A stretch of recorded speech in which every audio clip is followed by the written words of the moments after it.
සුබ දවසක් හැම දෙනාටම. අද අපි කතා කරමු මේ REEV කියන ඉලෙක්ට්‍රික් විහිකල්ස් වර්ගය ගැන.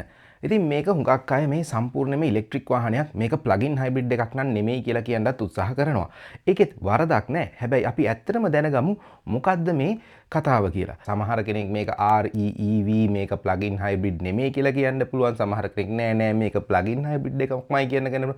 මේ වචන වලට අපි හිර වෙන්න අවශ්‍ය නෑ. මේකේ මොකක් හරි වෙන්නේ මොකද්ද මොන වගේ ටෙක්නොලොජි එකක්ද තියෙන්නේ කියලා හරියට අපිට අවබෝධයක් තියෙනවා නම් කවුරුත් කියන එකක් හින්දා අපිට රැවටෙන්න අවශ්‍ය වෙන්නේ නැහැ. ඉතින් මේ වීඩියෝ එකේ මම කතා කරනවා මොනවද මේ REEV කියන එකේ වෙනස, ප්ලගින් හයිබ්‍රිඩ් එකකින් කොහොමද ඒක වෙනස් වෙන්නේ, ඒ වගේම මේකේ තියෙන වාසි සහ අවාසි කියන මේ හැම දෙයක් ගැනම මම කතා කරන්න බලාපොරොත්තු වෙනවා. ඉතින් මුළු වීඩියෝ එකම බැලුවොත් ඔයාට ආයේ කවුරුත් කියන වචනයකට රැවටිලා මේක ඉලෙක්ට්‍රික් වීකල් එකක්මයි කියලා හිතන්න ඕනෙත් නැහැ. ප්ලගින් හයිබ්‍රිඩ් එකක්මයි කියලා හිතන්න ඕනෙත් නැහැ. මොකද්ද මේකේ වෙනස කියලා හරියටම තමන්ටම අවබෝධ කරගන්න පුළුවන්. මුලින්ම කිව්වොත් මොනවද මේ REEV මොඩල්ස් ලංකාවේ තියෙන්නේ කියලා. ඉතින් BYD ලගේ C-Lion 6 එක, C-Lion 7 එක, C-Lion 8 එක මේ තුනම මේ REEV ගණයට තමයි වැටෙන්නේ. Deepal S5 මොඩල් එක, Leapmotor C10 මොඩල් එක, ඒ වගේම Nevo Q5 කියන මොඩල් එකත් මේ REEV ගණයට තමයි වැටෙන්නේ. REEV කියලා කියන්නේ ප්‍රධානම හේතුව තමයි මේක Range Extended Electric Vehicles. මොකද්ද මේ ප්ලගින් හයිබ්‍රිඩ් එකයි REEV එකයි වෙනස? හරිම සරලයි. ප්‍රධානම එකම වෙනස තමයි ප්ලගින් හයිබ්‍රිඩ් වෙහිකල් එකකට පුළුවන් වාහනේ ඉලෙක්ට්‍රික් මෝටර එකයි බැටරි එකයි වාහනේ ධාවනය කරන වෙලාවටම එයාගේ එන්ජින් එකෙනුත් රෝදවලට බලය සපයන්න. ඒ කියන්නේ ඇත්තටම මෝටර එකයි, ඒ කියන්නේ ඉලෙක්ට්‍රික් මෝටර එකයි එන්ජින් එකයි දෙකම එකතු වෙලා වාහනේට බලය සපයනවා. මෙන්න මේක කරන්න බෑ REEV මොඩල් එකක.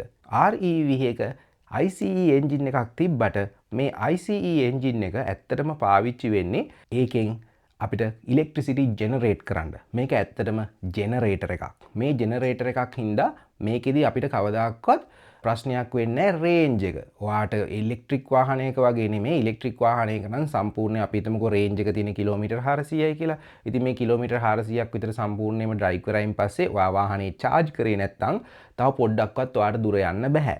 හැබැයි මේ REEV එක පුළුවන් අපිට වාහනේ ඒ වගේ සාමාන්‍ය හුඟක් වෙලාවට රේන්ජ් එක තියෙන්නේ කිලෝමීටර් 100ක් වගේ තමයි. ඉතින් කිලෝමීටර් 100ක් විතර තමයි ෆුල් ඉලෙක්ට්‍රික් විදිහට ධාවනය වෙන්නේ. ඉතින් ෆුල් ඉලෙක්ට්‍රික් විදිහට කිලෝමීටර් 100ක් විතර ධාවනය වුණායින් පස්සේ ඊට පස්සේ මේකේ එන්ජින් එක ස්ටාර්ට් වෙනවා. හැබැයි මේ එන්ජින් එක ස්ටාර්ට් වුණාට මේ එන්ජින් එක කවදාකවත් මේ එන්ජින් එකේ පවර් එකෙන් රෝද කරකවන්නේ නැහැ වාහනේ. මේ එන්ජින් එකේ කරන වැඩේ තමයි එන්ජින් එකෙන් ජෙනරේට් කරන ඉලෙක්ට්‍රිසිටි එකෙන් පුළුවන්. කියන්නේ එන්ජින් එකෙන් කැරකීමක්නේ අපිට ලබා දෙන්නේ, චාලක ශක්තියක් ලබා දෙනවා. ඒ චාලක ශක්තියෙන් අපි ජෙනරේටර් එකක් ටර්න් කරනවා. ඒ කියන්නේ මෝටර් ජෙනරේටර් එකක් අපි කියලා අපි කියන්නේ.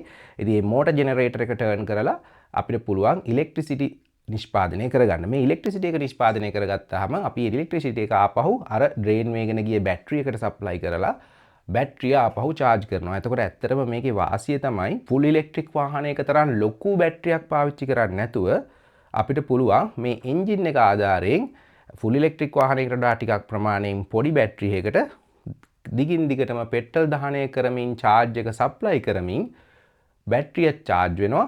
එතකොට වාහනේ drive වෙනවා. හැබැයි මේ එන්ජින් එකෙන් කවදාක්වත් අර රෝද වලට power එක කෙලින්ම ලබා දෙන්නේ නැහැ. ඕක තමයි අපි Range Extended Electric Vehicle කියන concept එක.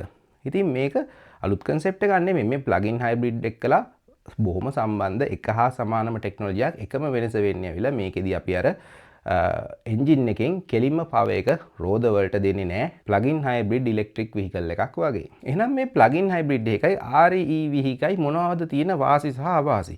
ඒ ගැන කතා කරොත් එහෙම මේ REEV එක තියෙන විශේෂ දෙයක් තමයි මේ REEV එක එන්ජින් එක අපිට පුළුවන් බොහොම සාමාන්‍ය ඉතාමත් වැඩි කාර්යක්ෂමතාවයක් තියෙන ලෙවල් එකකට මේ එන්ජින් එකේ RPM එක සහ ලෝඩ් එක කන්ට්‍රෝල් කරන්න. මොකද හේතුව මේ එන්ජින් එක දිගින් දිගටම කරන්නේ අර බැටරිය charge කරන්න අවශ්‍ය කරන ඉලෙක්ට්‍රිසිටි නිෂ්පාදනය කරන්න මෝටර් ජෙනරේටර් එක, එහෙම නැත්නම් අපේ ඉලෙක්ට්‍රික් ජෙනරේටර් එක ටර්න් කරන එකම හින්දා ඒකේ තියෙන්න ඕන ලෝඩ් එක අපිට එක විදිහටම තියාගන්න පුළුවන්. දැන් සාමාන්‍යයෙන් ප්ලගින් හයිබ්‍රිඩ් වාහනයක ගත්තොත් එහෙම ඒ වාහනේ තියෙන එන්ජින් එක වාහනේ රෝදක් ඩ්‍රයිව් කරනවා, ඉලෙක්ට්‍රික් මෝටර් එකක් ඩ්‍රයිව් කරනවා, මේ හැම එකම කරන්න ඕන හින්දා ඒකේ මත ඇති වෙන ලෝඩ්ස් සහ RPM changes ඒ වගේ ගොඩක් ස්ට්‍රෙස් එක වැඩි මේ ප්ලගින් හයිබ්‍රිඩ් මොඩල් එක එන්ජින් එකට. එතකොට එහෙම ස්ට්‍රෙස් එකක් වැඩි වශයෙන් මේ එන්ජින් එකට තියෙන හින්දා මේ ප්ලගින් හයිබ්‍රිඩ් මොඩල් එක තියෙන එන්ජින් එකේ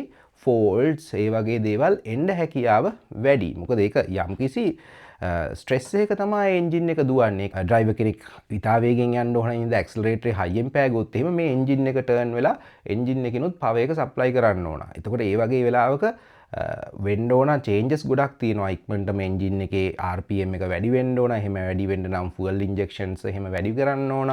ඉතින් ඒ විදිහට ගොඩාක් මෙකැනිකල් ඇන්ඩ් ඉලෙක්ට්‍රිකල් ස්ට්‍රෙසස් තියෙනවා මේ අපේ සාමාන්‍ය ප්ලගින් හයිබ්‍රිඩ් වෙහිකල් එකක තියෙන ICE එන්ජින් එකක් මත. හැබැයි REV එක ඕක සම්පූර්ණයෙන්ම වෙනස්. ඉතින් ඕකම තමයි ඔය විශේෂයෙන් BYD ලා කතා කරන මේ DMI එහෙම නැත්නම් DMO කියලා එයාලා කතා කරනවා. එයාලගේ මේ පාවිච්චි කරන මේ එන්ජින් ටෙක්නොලොජි එක ගැන. ඉතින් ඒ කියන්නේ ඒක තමයි. ඒගොල්ලන් කියන්නේ මේ ඇත්තටම එයාලගේ එන්ජින් එකට වැඩි ලෝඩ් එකක් නැතුව ඒ වගේමයි ඒ එන්ජින් එක ඊටමත් පොඩි එන්ජින් එකක්. මේ 3 සිලින්ඩර් වගේ පොඩි ධාරිතාවයක් තියෙන පුංචි එන්ජින් එකකින් තමයි මේ REEV වල ඉලෙක්ට්‍රිසිටි ජෙනරේට් කරන්න. ඉතින් ඒ හින්දා ඇත්තට මේ එන්ජින් එකේ කල්පැවැත්මත් ඉතා වැඩි කියලා අපිට හිතන්න පුළුවන් සාමාන්‍ය ප්ලගින් හයිබ්‍රිඩ් වෙහිකල් එකකට වඩා.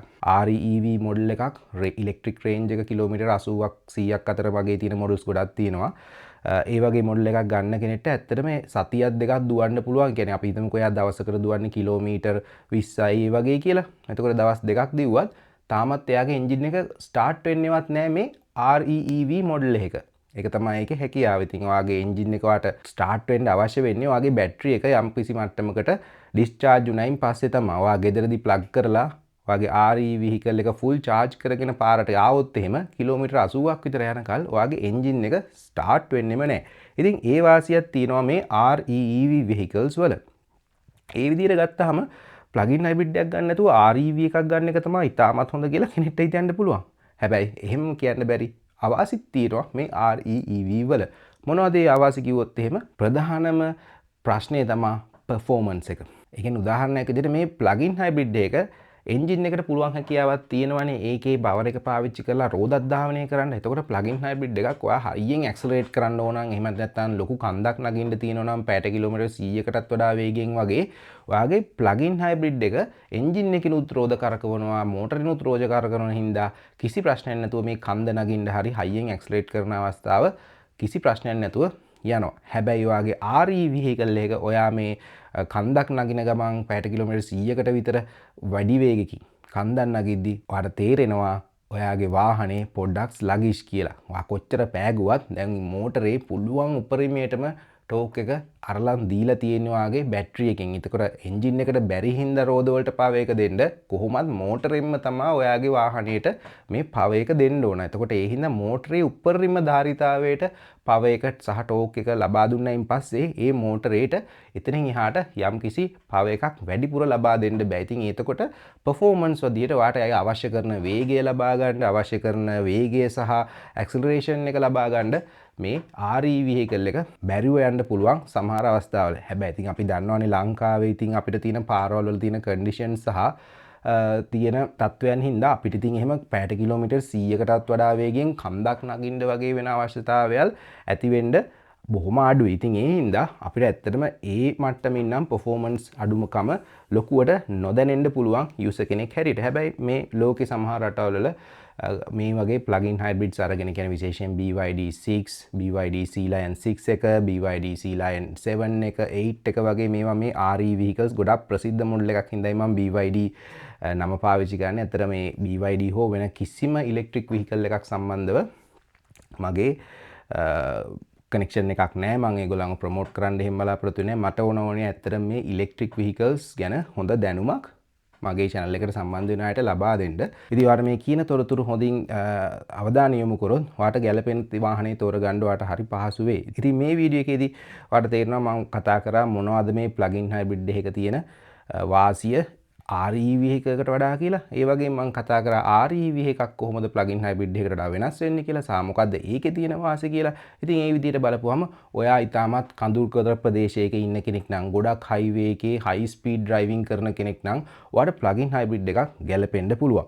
REV vehicle එකක් තියෙන කෙනෙක්ට පුළුවන් කිසි ප්‍රශ්නයක් නැතුව එයා charge කරන්නේ කොහෙන්ද කියන එක වරු වෙන්නේ නැතුව කිලෝමීටර් 1000කට වඩා යන්න පුළුවන් රේන්ජ් එකක් තියෙන RE vehicles තියෙනවා. හැබැයි ඉතින් රැවටෙන්න එපා. මේකේ මේ 1000ක් දුවන්න පුළුවන් ඉලෙක්ට්‍රික් වාහනයක් කිව්වට මේක ඇත්තටම ෆුල් ඉලෙක්ට්‍රික් විදිහට දුවන්න පුළුවන් කිලෝමීටර් 100ක් විතර උපරිමය. සමහර වාහන ඊට වඩා චුට්ටක් වැඩි ඒවා ඇති. හැබැයි ඉතින් ඔය ඉලෙක්ට්‍රික් රේන්ජ් එක ඔයා ඩ්‍රයිව් කරන ක්‍රමය අනුවත් වෙනස් වෙනවා. ඔයා ඉක්මනට ෆාස්ට් ඩ්‍රයිව් කරන කෙනෙක් නම් කිලෝමීටර් 100ක් යන්න බෑ. කිලෝමීටර් 80ක් විතර යද්දිම ඔයාගේ එන්ජින් එක ස්ටාර්ට් වෙනවා. ඉතින් ඒ දේවල් ගැන සැලකිලිමත් වෙන්න. එතකොට සම්පූර්ණයෙන්ම මේ RE vehicle එකක් ගත්තා කියලා ඒක ෆුල් ඉලෙක්ට්‍රික් vehicle එකක් වෙන්නේ නැහැ. මම මුලදී සඳහන් කරා වගේ මේ ෆුල් ඉලෙක්ට්‍රික් එකක් වෙන්න නම් අපිට ඇත්තටම zero emission standard කියන level එකටම තියෙන්න ඕන. අපේ වාහනයෙන් කිසිම වායු දූෂණයක් වෙන්න බෑ. එතකොට තමයි ඒක ෆුල් ඉලෙක්ට්‍රික් එකක් වෙන්නේ. නැතුව මේ මෝටර් එකක් තියෙන හින්දා ඉලෙක්ට්‍රික් වාහනයක් කියනවට සාමාන්‍ය ලෝකෙ එහෙම තමයි. දැන් මේ මෝටර් එකක් තියෙන හින්දාම සමහර අය ඉලෙක්ට්‍රික් vehicles කියලා කැටගරි කරනවා හයිබ්‍රිඩ් වාහනත්. සාමාන්‍ය මේ plug-in hybrid එකක්වත් නොවන normal hybrid, mild hybrid, micro hybrid කියන ඒවත් ඉලෙක්ට්‍රික් vehicle ගණයට සලකලා තමයි models වලදී සමහර අය නම් කරන්නේ. හැබැයි එහෙම වුණාට අපි තේරුම් ගන්න ඕන අපිට මේ ඉලෙක්ට්‍රික් vehicle එකක් අවශ්‍යතාවය ඇති උනේ මේ පාරිසරික හානිය සහ මිනිස්සු මේ හුස්ම ගන්න වායු දූෂණය කියන එක අපි වළක්වා ගන්න අවශ්‍ය කරන විසඳුමක් විදිහට ගෙන ආපු දෙයක් නිසා මේ ඉලෙක්ට්‍රික් වාහන කියන concept එක. එතකොට එහෙනම් ඒක සම්පූර්ණයෙන්ම හොඳටම අපි මේ zero emissions කියන මට්ටමට ළඟා වෙන්න නම් මේක full electric එකක් වෙන එක තමයි වඩා හොඳ.